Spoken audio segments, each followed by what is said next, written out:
Con respecto a la antropología médica o de la salud y en función a la religión, quiero señalar sobre todo de que la antropología o los antropólogos también dieron importancia sobre este asunto de la medicina. Quizás, para darles simplemente una referencia, Foster, aún por los años 50, se preocupa.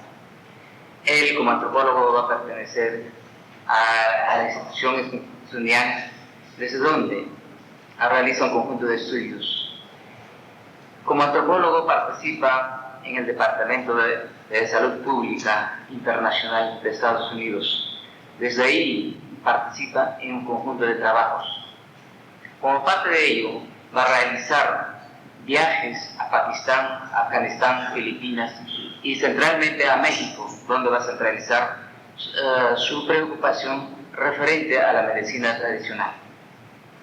Como resultado de ese trabajo, Foster escribe un libro, Las culturas tradicionales en los cambios técnicos. Como fruto de los 10 años de trabajo, desde el año 52 a 62. Ahora, para el área de México, tenemos a William Holland, también para esa década, fines de la década de 50 y 60, se preocupa en abordar centralmente sobre la medicina maya en los Altos Chiapas. Aquí tenemos algo de importancia de mayor singular. La salud o la medicina relaciona con el pensamiento religioso. Este investigador inicia su preocupación tratando de enmarcar cómo se ve la continuidad de la medicina tradicional. Viendo este enfoque, llega a concluir que el pensamiento religioso es de suma importancia a la salud. Y la medicina, los hombres de la medicina están muy conectados, vinculados con esa fuerza. Entonces, tenemos como muestras de que para el área central o mesoamericana, antropólogos participando en esta actividad de la medicina y de la religión. Para el caso del área andina tenemos, quizás señalando, haciendo como un recuento desde Julio C. Tello. Tello inicia sus estudios sobre la medicina y al final concluye como arqueólogo.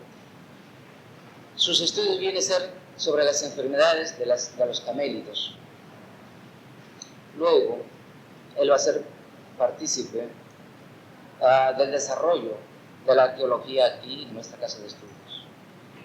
En arqueología, la importancia es a través de las muestras que se recogen en los cementerios o de los entierros, donde con esas muestras dieron a la ciencia de la actualidad cómo la cultura andina o la cultura precolombina conocieron en cuanto a la ciencia de la salud, estuvieron altamente desarrollados.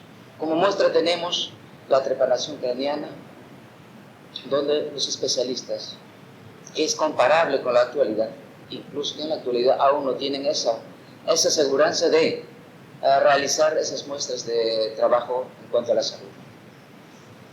También tenemos, aparte de Julio C. Tello como arqueólogo, otros investigadores, no antropólogos, tampoco arqueólogos, sino me refiero a Juan Lastres. Juan Lastres, como médico, se preocupa en realizar estudios sobre la medicina en el Perú y escribe un libro sobre la historia de la medicina en el Perú en 3 tomos. El primer tomo versa sobre la medicina del Perú antiguo y en los 2 tomos siguientes sobre la medicina en la vida colonial y república. Su preocupación es tratar de ver cómo la medicina actual haya desarrollado, desde las aulas universitarias. Entonces la preocupación es sobre todo sobre la medicina moderna y oficial. Sin embargo, tuvimos otros investigadores, un médico que es Emilio Balizán. Él se preocupó básicamente a recoger las expresiones y la forma del uso de la medicina tradicional, la recoge y un trabajo voluminoso que todos nosotros conocemos. A nivel de antropología, aún no había tanta preocupación. Sin embargo, quizás en la Universidad de San Cristóbal de Huamanga, por la década del 80, a través de estudiantes, inicia los trabajos sobre la medicina andina. Quizás aquí, a través de los estudios de la medicina andina o del comportamiento religioso, entre ellos, fue uno de ellos, ingresamos al mundo andino desde el pensamiento religioso, pero no podíamos hablar de la medicina sin antes de señalar o ingresar por este aspecto. Si bien Holland ingresa a comprender el pensamiento religioso desde la medicina, por este lado empezamos a ingresar desde la religiosidad a comprender sobre la medicina tradicional o la medicina andina. También muchos antropólogos dieron esa preocupación, aún quizás centrando en relación a las corrientes antropológicas. Todos quienes de alguna u otra forma se preocuparon en señalar sobre el comportamiento religioso, también no dejaron de señalar sobre la medicina andina, la medicina tradicional. La Universidad Católica, recién de hace poco, crea el curso de Antropología de la Salud a cargo del doctor Mario Poglia. Mario Poglia desde los años 80 realiza estudios arqueológicos y antropológicos en la región norte del país.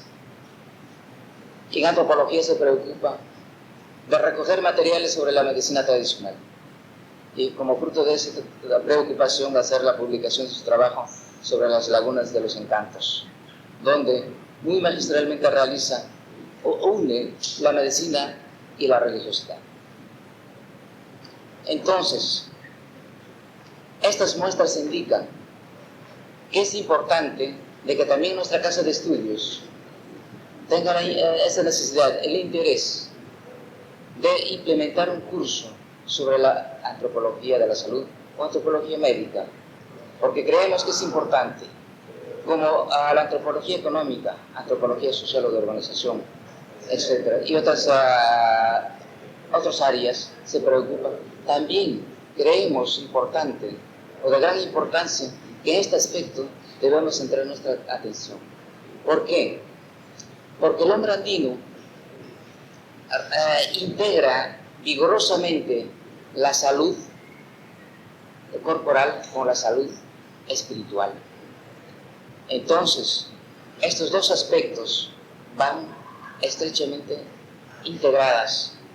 Y si queremos comprender el problema de la salud, necesariamente tendremos que comprender el pensamiento religioso.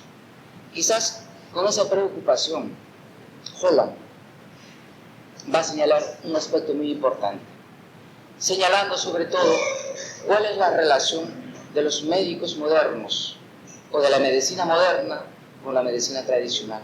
¿Cuál es la actitud de uno y otro? Señala lo siguiente: la medicina moderna se acepta y se integra a las prácticas tradicionales más rápidamente si el médico es capaz de ganarse el respeto y la colaboración de aquellos que gozan de gran prestigio en la organización social tradicional y que estiman el valor de esa sociedad.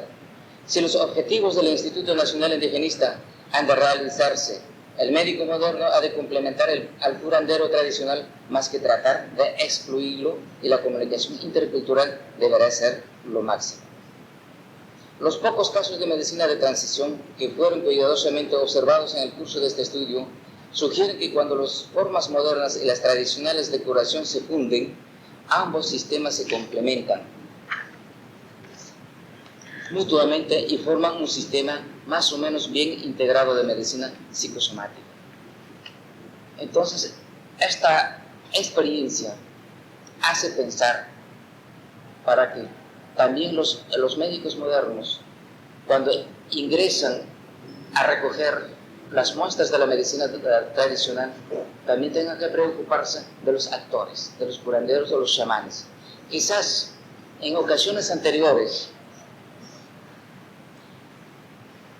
hubieron reuniones en la región norte, básicamente, reuniones o congresos de los curanderos, donde algunos médicos participaron. Pero las participaciones muchas veces fueron de observancia de forma excluyente. Creo que esas formas excluyentes o esas conductas deben ser superadas. De modo que la enseñanza de Holland también debe ser practicada en nuestro medio. Y aquí, quizás lo que tenemos en el Instituto Nacional Indigenista también debería estar asumiendo sobre este aspecto.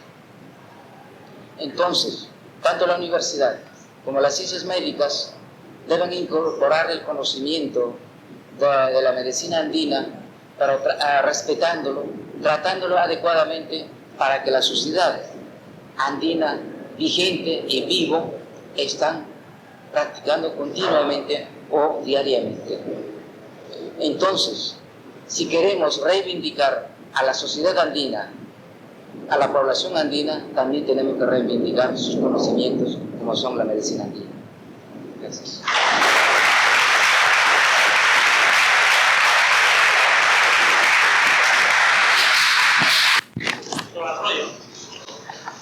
En cuanto a la vinculación entre estas dos disciplinas, es decir, antropología y medicina. Yo parto de un hecho concreto, de la percepción universal que ha tenido el hombre frente a la enfermedad y a la salud, desde sus orígenes. Y entonces, yo planteo que tanto lo que se conoce como medicina tradicional, medicina folclórica, etnomedicina en algunos casos, después vamos a aclarar, como la llamada medicina occidental, la llamada medicina académica, no son sino dos maneras de ver el problema de esta relación de hombre-enfermedad. Y en ese sentido voy a desarrollar algunas ideas complementarias a lo que ha dicho el profesor Arrau. En primer lugar,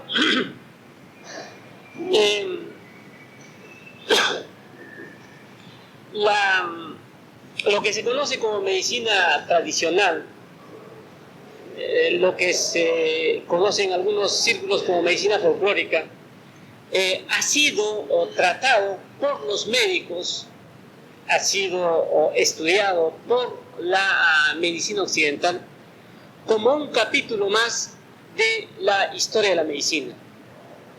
Si ustedes por curiosidad ojean un texto de historia de la medicina, en cualquier parte del mundo, van a ver que ese texto siempre se inicia con un capítulo llamado medicina arcaica o medicina primitiva, ¿no? Para el caso de la Facultad de Medicina de San Marcos, es bastante conocido un texto de Arturo Castiglione, Historia de la Medicina, en inglés, publicado en 1945, y que fue texto de estudio de muchas generaciones de médicos. Cuando los médicos se ponen en contacto con esta historia de la medicina, ven también cómo hay entre los hombres un arte de curar que es diferente al arte de curar de los médicos occidentales. Entre paréntesis, hay, como ustedes saben, una discusión si la medicina es una ciencia o un arte, ¿no? Entonces hay partidarios de cada uno de ellos. No voy a adentrarme en eso. Entonces se ha hecho, a pesar de estar en contacto con esta historia de la medicina, se ha hecho una división entre los médicos de una medicina occidental igual medicina científica, entre comillas, ¿no? Y medicina tradicional o medicina no científica, medicina arcaica. Entonces, incluso en la mentalidad del médico todavía existe este esquema de los médicos actuales, ¿no? Y esto que estoy diciendo como introducción puede percibirse en toda enseñanza de la medicina, en todas las facultades del mundo, la medicina occidental.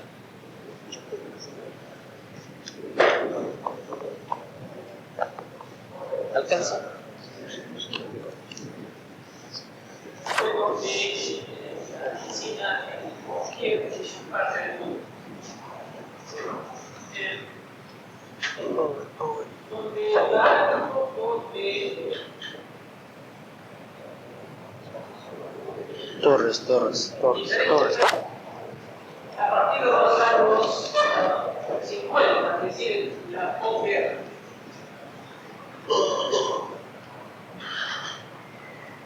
Voy a sacarlo de ahí. Saca el torre,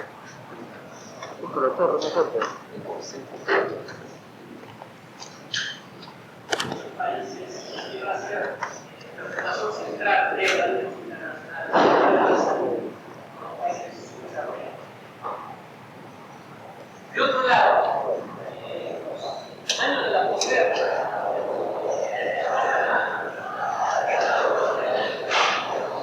en relación a solución del problema de salud, ejemplo, los antibióticos, ¿cierto?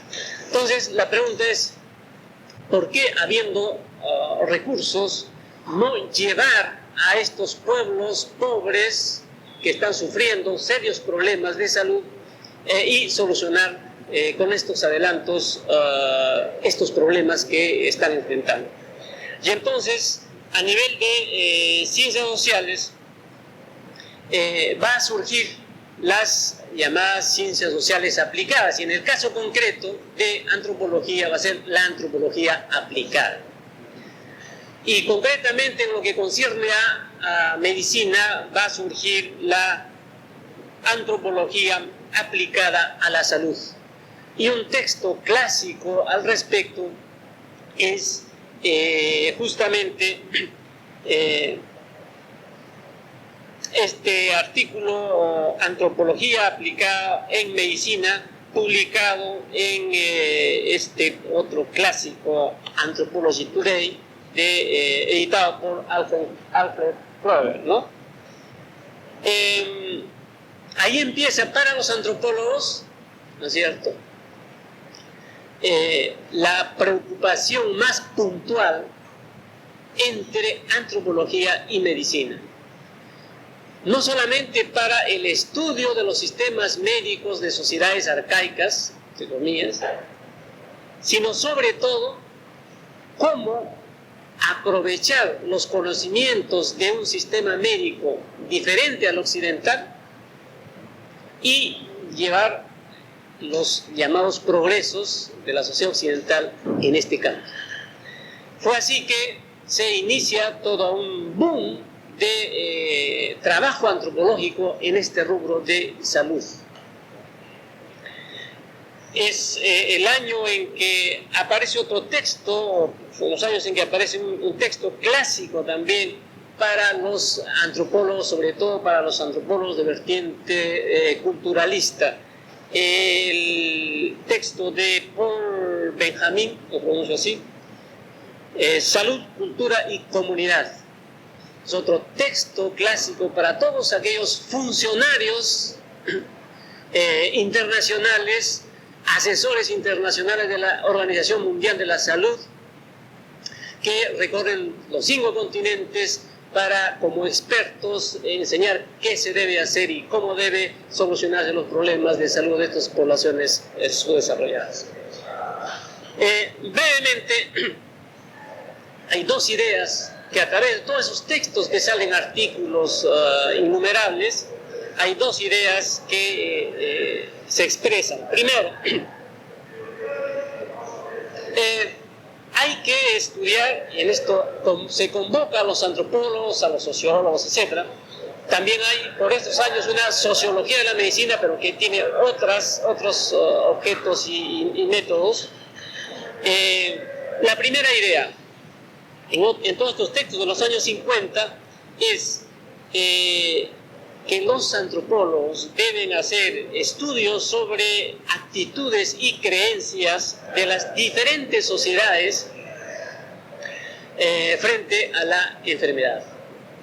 No es lo mismo una actitud frente a la enfermedad de un habitante de nuestra selva que un habitante bantú del África, por ejemplo, ¿no? Entonces, hay esa exigencia. Segunda idea, proponer, y aquí viene la parte práctica de la antropología de estos años, proponer recursos terapéuticos y preventivos que debe adoptarse en dichas sociedades, en la sociedad donde se va a estudiar esos sistemas diferentes, ¿no? Para que el médico pueda guiarse, ¿no?, por estos nuevos recursos que se le va a proponer. Y fue a partir de estos años 50 en que la Organización Mundial de la Salud, la Organización Panamericana de la Salud, toma antropólogos para esta tarea.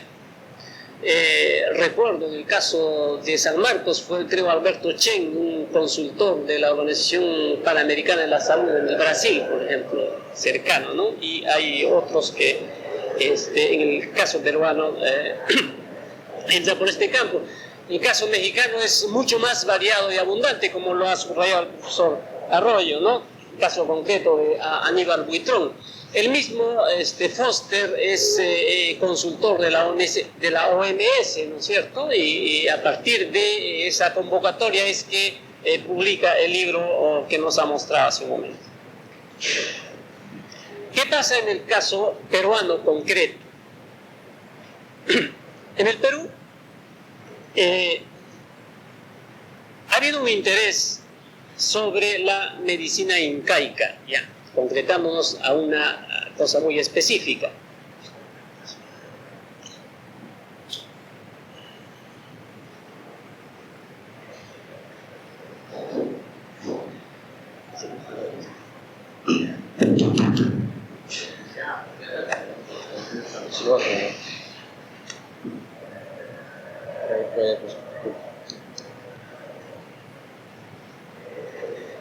En el caso peruano,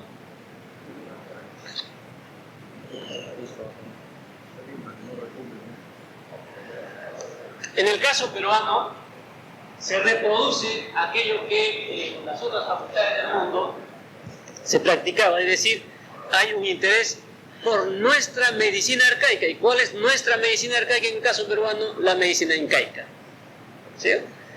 Entonces, hay una curiosidad tanto de peruanos como de gente extranjera que visita a Perú.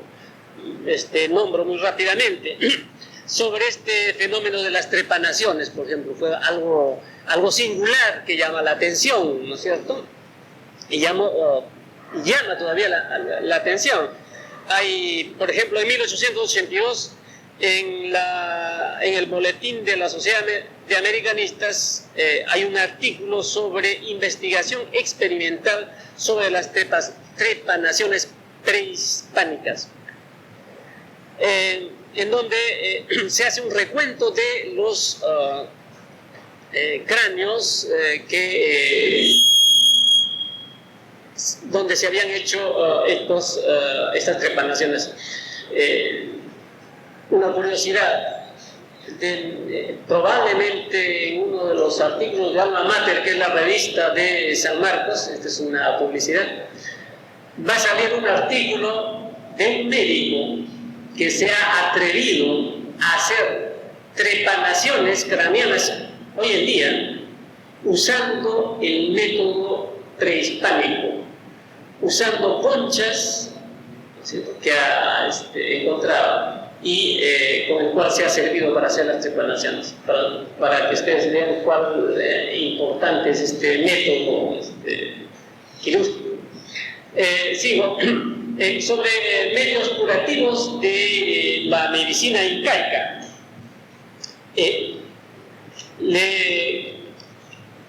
Condamine hace un artículo sobre la quinina en 1738 todavía.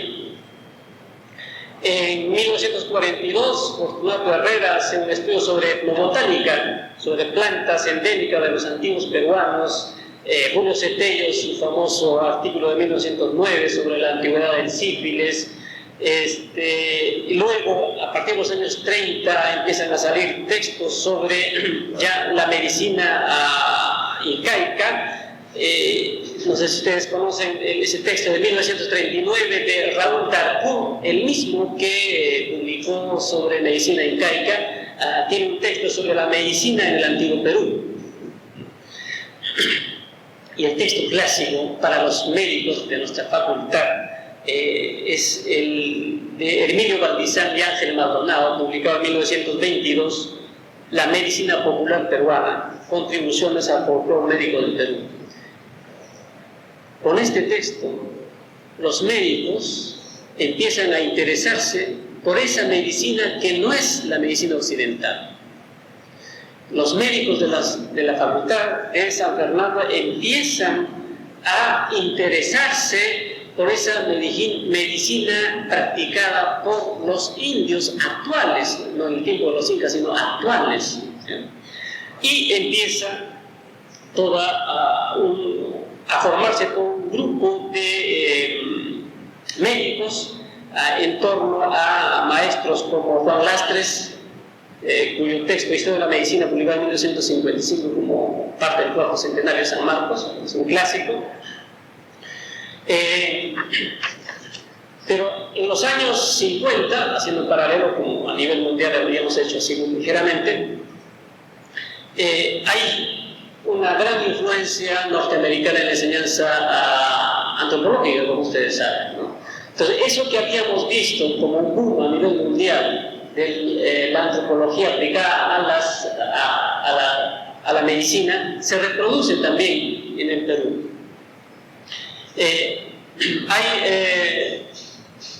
Para abreviar, el experimento de Vicos, ¿cierto?, en los años 51, 1951, y por ese entonces, como fruto de la experiencia que se había hecho en la aplicación de conocimientos de la medicina tradicional para mejorar la situación de salubridad de la población de Vicos, Mario Vázquez y Carlos Monge publican un artículo que se llama precisamente Antropología y Medicina, en 1957. Un egresado de San Marcos de Antropología hace un esfuerzo por hacer una relación entre salud y enfermedad practicada por el campesino peruano en el siglo XVII. Es un texto también importante al respecto. Héctor Martínez, que viene de la experiencia de Vicos, va a Bolivia y hace un trabajo sobre enfermedad y medicina en Villa. Los años 60 ya este problema es bastante conocido, los médicos lo conocen, los psiquiatras empiezan a interesarse. Carlos Augusto Seguín arma un equipo en el hospital, el ex hospital obrero, publican una revista Psiquiatría y Sociedad, donde justamente el tema principal es los recursos terapéuticos de carácter psiquiátrico de las poblaciones campesinas. Aurelio, ¿cuáles son las perspectivas de la antropología actual frente a la medicina? No quedarse en la relación antropología-medicina, sino hay otras ramas anexas como obstetricia, nutrición, enfermería, etc., ¿no? Y acá, y con esto concluyo, se debe aplicar lo que en mi curso de teoría antropológica desarrollo, es la noción de alteridad, y es eso lo que resumiría. Es decir, así como hay un comportamiento alternativo frente a una institución como es el matrimonio, es lo mismo en el caso de la salud y de la enfermedad, hay posibilidades alternativas, ¿no es cierto? Entonces, la antropología es la disciplina que puede entender, ¿no?, cualquier sistema médico, sea en Puno, o sea en Bolivia, o sea en el África, porque justamente debe manejar bien esa noción de alteridad, y para eso sirve esta noción dentro de la historia de la antropología, concretamente en esta vinculación entre antropología y medicina. Gracias.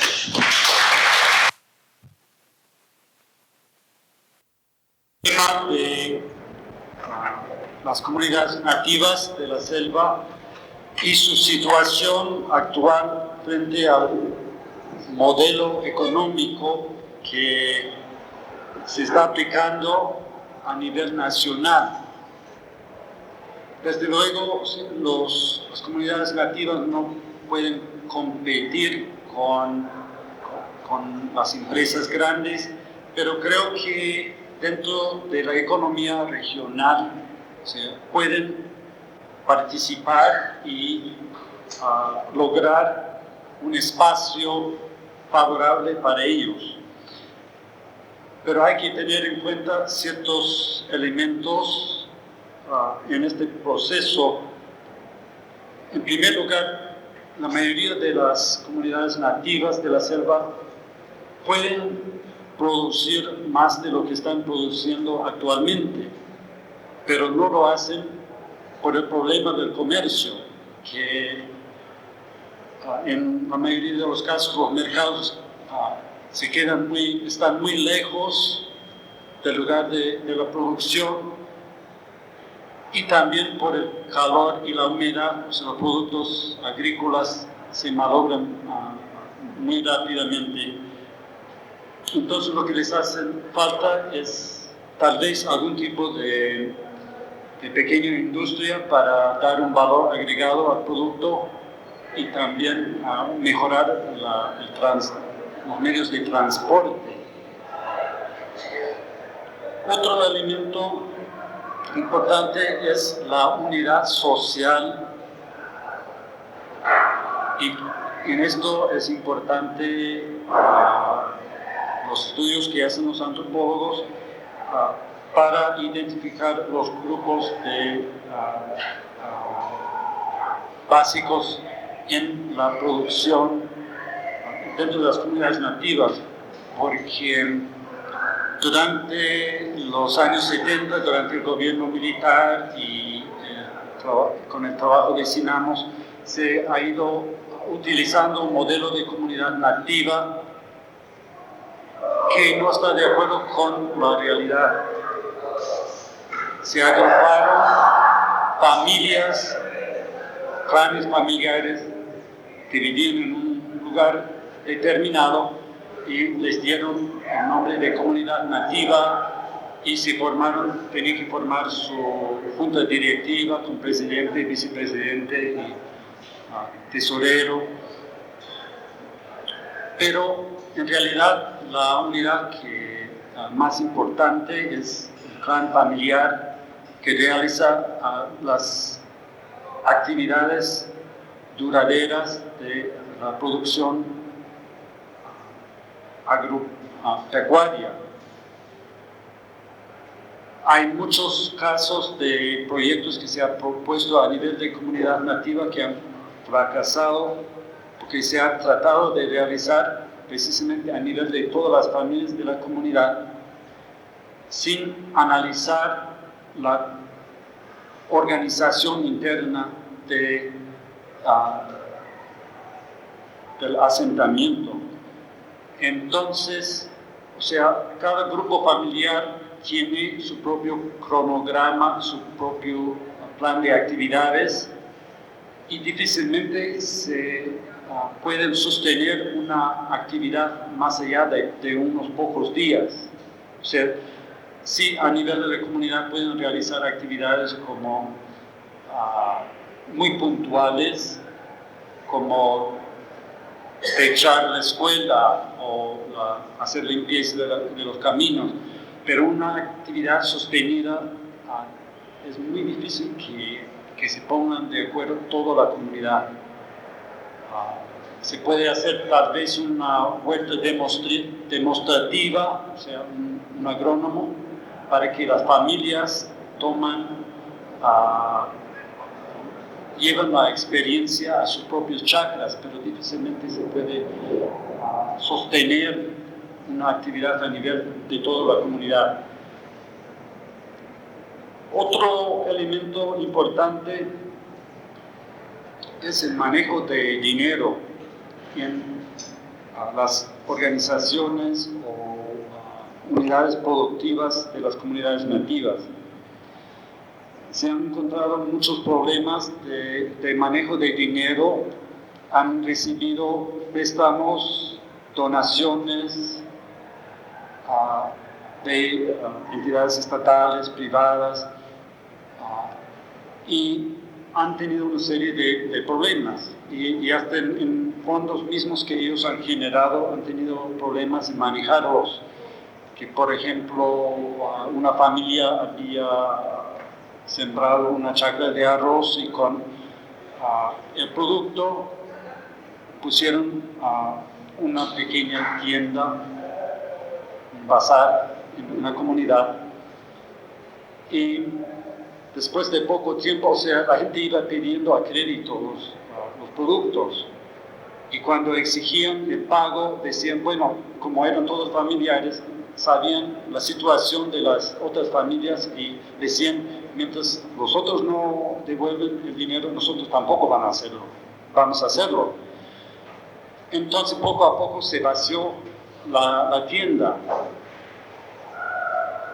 Había otro proyecto que un clan familiar había recibido un dinero para experimentar con la crianza de fauna silvestre. Entonces empezaron a hacer los criaderos y luego se enfermó unos hijos de uno de los miembros de ese comité o de esta familia, y entonces compró medicinas. Hay otro que estaba construyendo su casa, compró materiales, y entonces quedó paralizado el proyecto porque la gente no devolvía el dinero. Y creo que se tiene que buscar formas para relacionar, o sea, la economía tradicional con una economía moderna de dinero. O sea, el problema es de lanzarse a un tipo de trabajo donde se involucra dinero. O sea, como transición, en esto el antropólogo puede ayudar para estudiar cómo han sido las relaciones económicas dentro de las comunidades y su relación con los mercados regionales. La mayoría de las poblaciones nativas tienen una historia de relación con el mercado, han tenido sus experiencias, por ejemplo, con la extracción del caucho y de otros productos. Y si uno ve cómo se han manejado esos temas, se han manejado prácticamente sin el empleo de dinero a nivel de las comunidades nativas. Se ha empleado el sistema de habilitación, o se puede llamar repartimiento, donde se reparten productos, puede ser telas, ropa, zapatos, aguardiente en muchos casos, pero el patrón reparte los productos. Es algo parecido al sistema de la época colonial de los repartimientos. En el pasado ha sido un sistema muy injusto, donde el patrón repartía productos y exigía mucho en cambio de los productos, mucho más de su valor. pero el nativo ha estado inserto durante mucho tiempo en este sistema. Entonces, pensando en cómo se podría enlazar, o sea, pero sanando los problemas que tiene ese sistema de adelantar productos, o sea, prácticamente un sistema de crédito, y luego que el nativo devuelva con sus productos, que digo que ha sido un sistema muy injusto y se ha manejado muchas veces a través del cuaderno del patrón o del comerciante que llevaba las cuentas, y siempre mantenían cuentas negativas para las familias nativas. Me acuerdo hace unos 15 años que una comunidad nativa, Cocama, en la zona de Pucallpa, se negaba a seguir entregando productos al patrón, y el patrón hizo un juicio contra esas familias. Entonces llevaron el cuaderno a un contador, y el contador encontró que el patrón debía mucho dinero a casi todas las familias de la comunidad, pero les hacía creer que tenía que seguir entregando su producto. Ahora, yo creo que un proyecto o un préstamo para un proyecto en las comunidades nativas podría mantener como fase de transición algo de ese sistema de crédito. Cuando hay un dinero y hay una necesidad y se da un dinero, se entrega a ciertas personas, difícilmente van a devolver en la forma de dinero, porque no están acostumbrados todavía a este manejo y devolución de dinero, pero lo que sí pueden hacer es devolver trabajo o productos. Entonces se podría considerar en proyectos alguna actividad, una chacra o alguna cosa, alguna construcción donde la gente puede devolver estos pequeños préstamos que se hace por la relación familiar con las otras personas que sienten que no pueden negar teniendo este fondo de dinero. Pero también los nativos están muy acostumbrados al sistema de minca, de ayuda recíproca, y que hay mucha presión social de devolver un trabajo prestado. Entonces, todavía, o sea, yo creo que teniendo este sistema de devolución con mano de obra o con productos, o sea, les puede ayudar a sanar problemas que van teniendo en los pequeños proyectos que tienen ahora, donde se quedan sin fondos o se quedan con malversaciones o préstamos que no se devuelven. Entonces, eso es otro elemento que creo que se debe tener en cuenta para ayudar a las poblaciones nativas a hacer esa transición a un sistema económico que se basa en el dinero. Muchas gracias.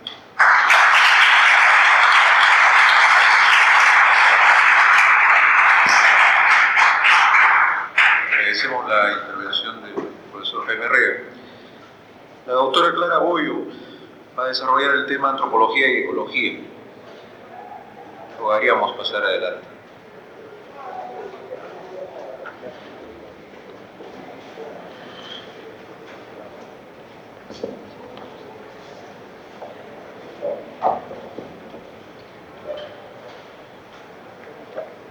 Bueno, yo soy un poco mala expositora en auditorios tan grandes, pero voy a tratar de desarrollar una idea y espero dejarme entender.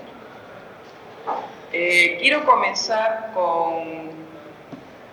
está hablando de los derroteros y las perspectivas de la antropología, y en este caso en relación con la ecología. Yo quisiera comenzar planteando algo que quizá no se toca cuando se quiere ver académicamente esto, ¿no? Y es que los antropólogos y en general los científicos sociales somos asalariados, en este país por lo menos.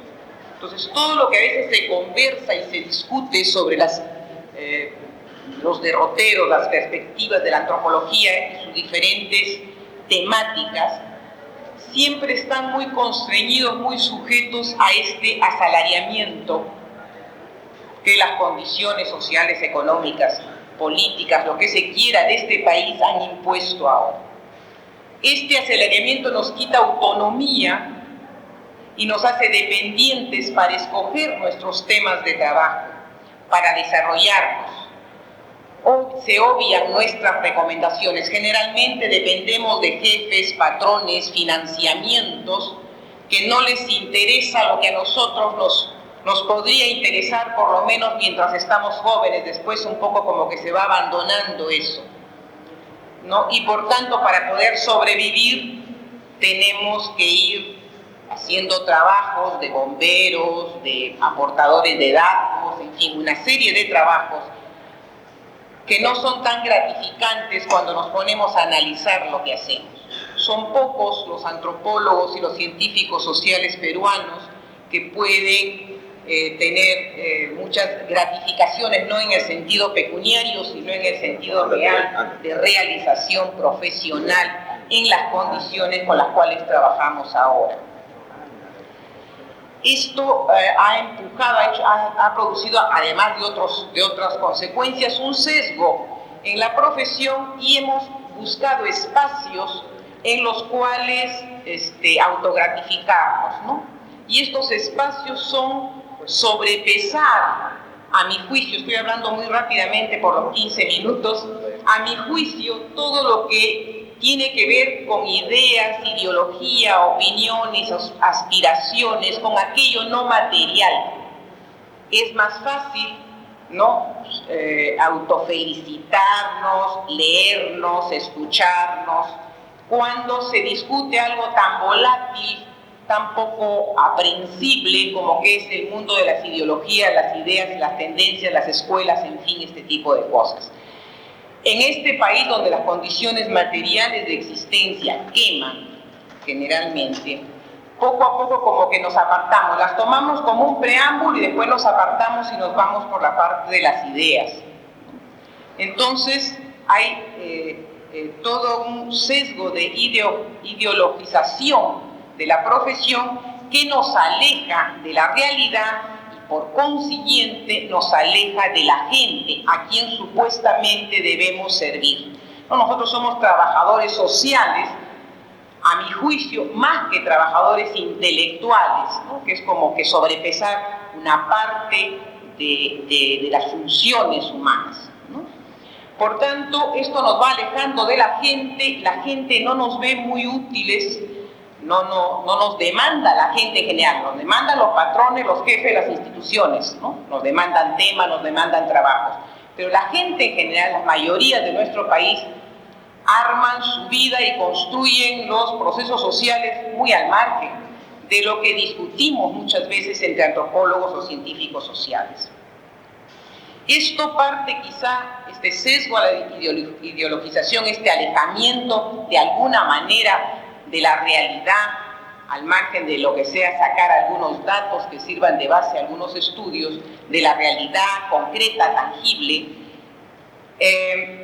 quizá tenga que ver también con dos actitudes, cómo académicamente se ve las ciencias sociales. Una actitud muy antropocéntrica, nos llamamos antropólogos, ¿no?, el hombre centro de las explicaciones, ¿no? Y por otro lado, consciente o inconscientemente, una actitud culturocentrista, ¿no?, a partir de la cultura occidental, judeocristiana, moderna, oficial, como quieran llamarla. Yo voy a desarrollar algo quizá un poco rápido, antes que me pongan la tarjeta rosada, algo rápido, y que parece una generalización, pero espero que dejarme entender. La historia social del mundo, de este país, no se desarrolla aparte de la historia natural.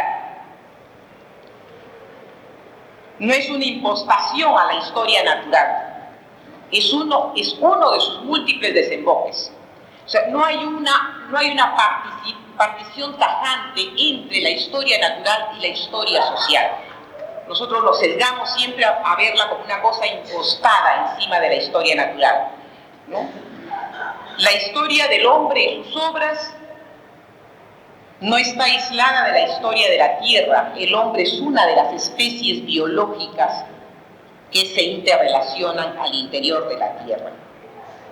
La historia de la Tierra no está aislada de la historia del universo y mucho menos la centra. La historia del hombre no tiene por qué, nada nos garantiza que centra la historia del planeta. Y la historia de la cultura occidental, nada nos garantiza que centra la historia de la humanidad. Entonces, poco a poco yo pienso que los antropólogos, un poco sin querer, porque ponemos postulados de una u otra forma, vamos sesgándonos hacia estos enfoques antropocéntricos, culturocéntricos, por darles un nombre. La Tierra, si ya no nos olvidamos del universo, se le calcula entre 6.000 y 8.000 millones de años de antigüedad. El hombre se le calcula, discusión más, discusión menos, 1 millón de años de actividad. Su presencia en la Tierra corresponde al 0 en promedio, al 0.015% del tiempo de existencia de la Tierra. Aproximadamente. Es más o menos desde este millón de años que la historia social se viene entretejiendo con la historia natural.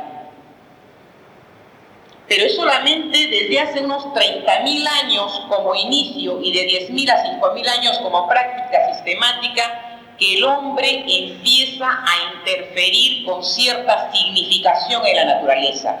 Empieza a intervenir en la reproducción de los seres vivos. Empieza a hacer lo que la naturaleza solita hacía. La agricultura y la ganadería van a permitir esto. Y es después que empieza a intervenir sistemáticamente en la reproducción, en el mantenimiento controlado por la sociedad de seres vivos, que entra a trabajar transformaciones químicas con la materia inerte, ¿no? La cerámica, la metalurgia, mayores procesamientos de alimentos, en fin, una serie de cosas.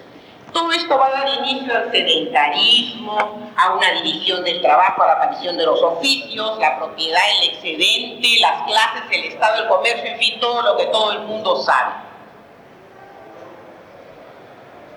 Al inicio de estos procesos de intervención más o menos significativa y creciente del hombre en la humanidad, los dos componentes básicos de la producción social, de los productos, para conseguir productos para la humanidad, van a tener un cierto equilibrio desde los comportamientos, desde las actitudes, desde las priorizaciones de las sociedades.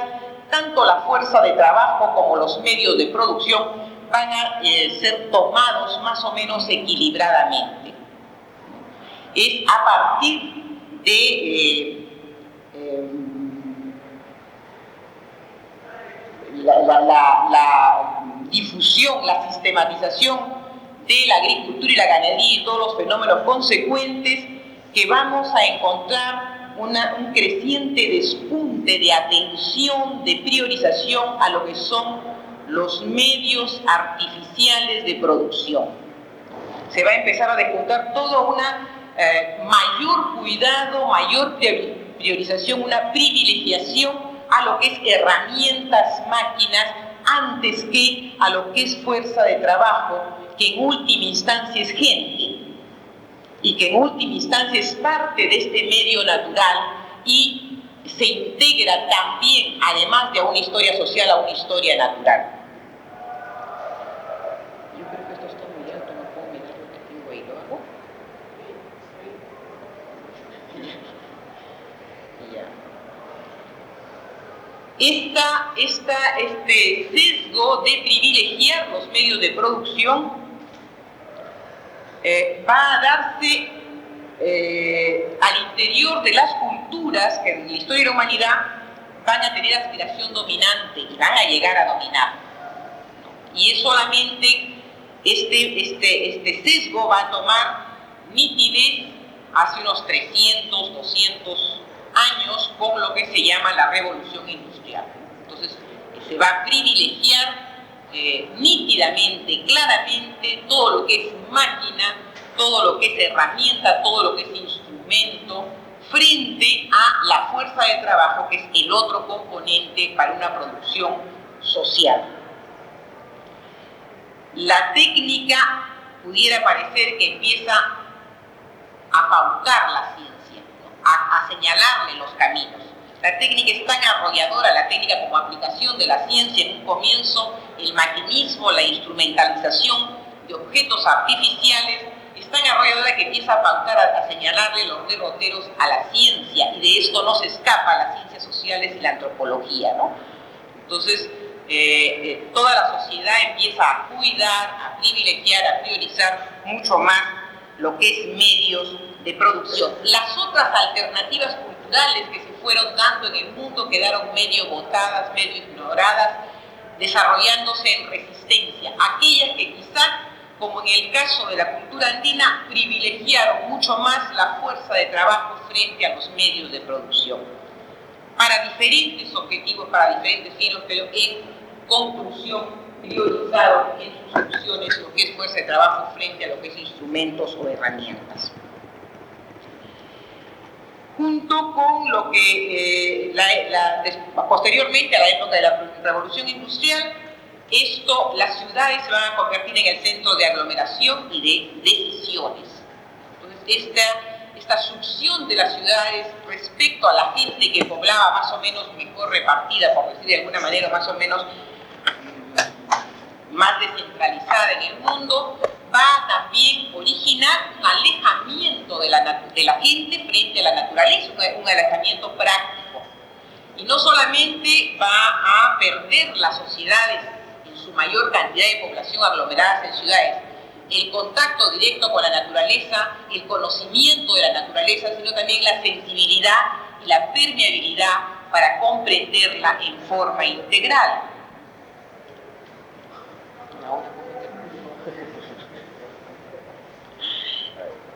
Bueno, en esta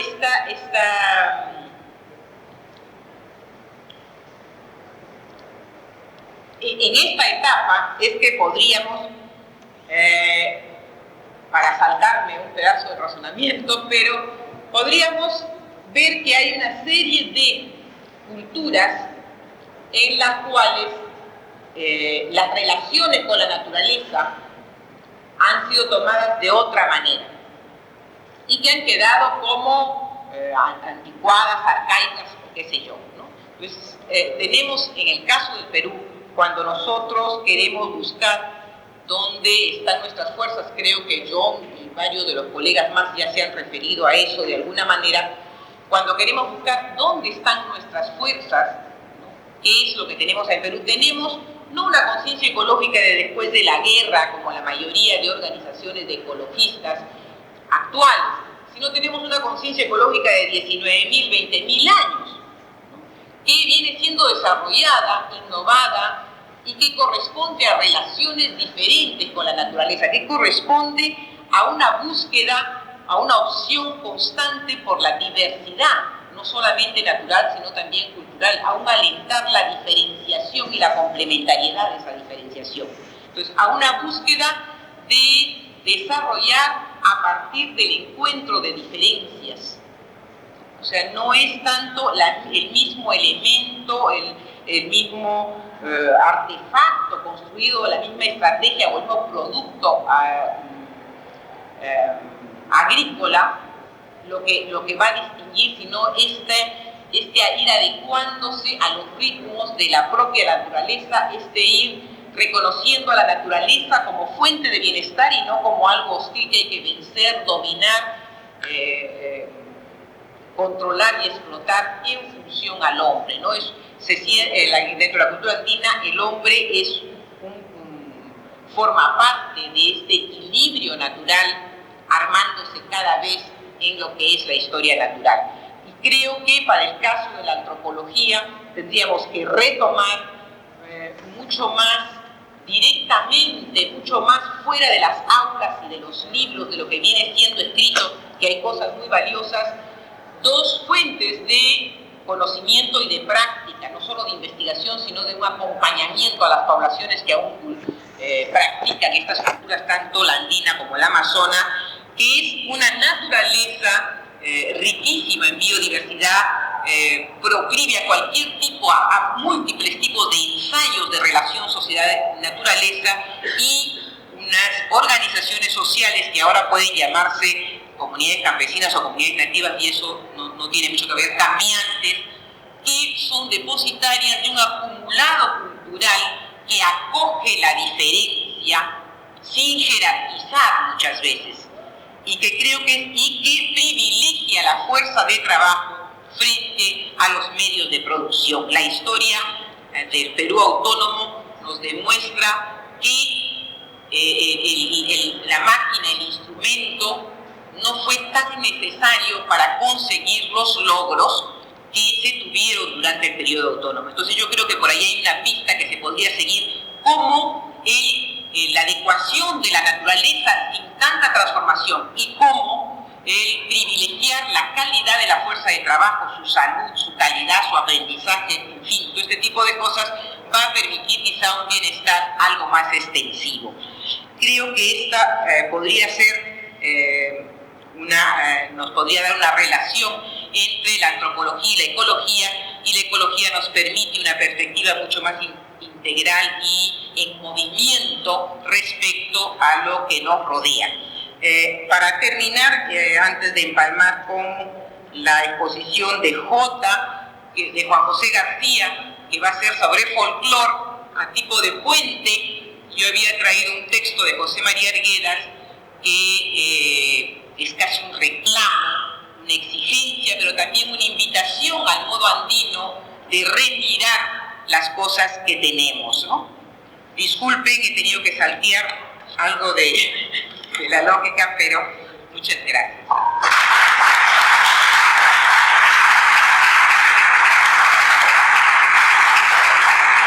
Le agradecemos a la doctora Clara Boyo su